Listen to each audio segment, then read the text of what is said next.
मी काही करायला गेले तरी वाढवाच होतं यार. Hello good morning friends. पण तिळगुळ जास्त खाऊन आहे ना मुंग्या लागतील, त्यामुळे मी अंजीर खाते. आणि दुपारी म्हटलं मम्मीला जरा हातभार लावावा म्हणून पोळ्या केल्या.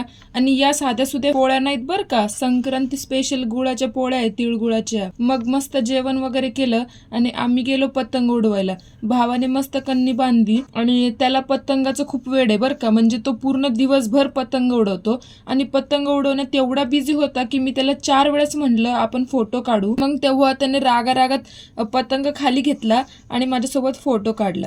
आता माझं फोटो काढणं चालू होतं आणि बाकीच्यांचं पतंग उडवणं.